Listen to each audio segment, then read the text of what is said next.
Spin Firearms here, and today we're going to compare the Glock 26 to the Ruger Security 9 Compact. We'll start with the Glock 26. The Glock 26 comes in around $500, but of course you have to change out the crappy sights that come on every Glock, so that's going to be an extra cost.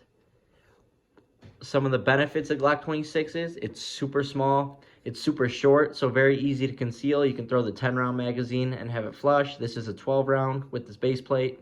You can have 15-round for the Glock 19, a 17-round, a 33-round. All depends on what you need it for, if you're at the range or home defense or whatever you'd like. The finish on it is great. It has had barely any wear.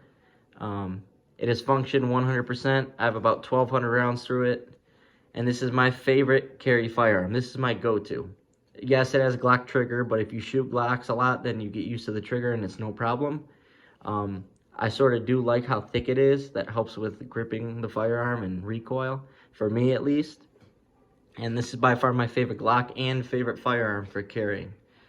Even though there's a bunch of micro 9s out there, like the Hellcat and SIG P365, I love to carry this firearm. Now on to the Ruger Security 9. This firearm is $350.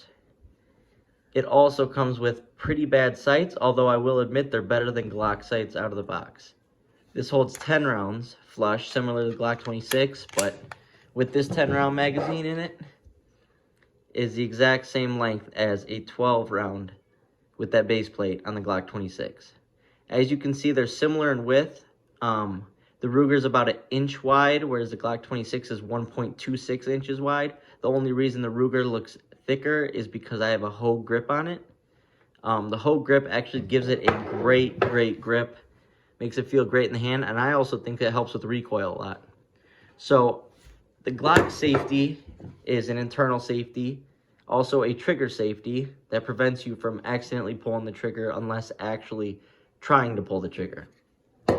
Whereas the Ruger Security 9, it also has that trigger safety, but it also comes with a manual safety, which a lot of people don't like. You can see that it's clear. And in order to turn it on, obviously it has to be charged, but a lot of people don't like external or manual safeties. I don't mind them, but you can just not use them, and I promise that this will not get in the way of using your firearm. One thing I will say about this firearm is it does have a great trigger. Now, this is a hammer-fired pistol, whereas all Glocks are striker-fired.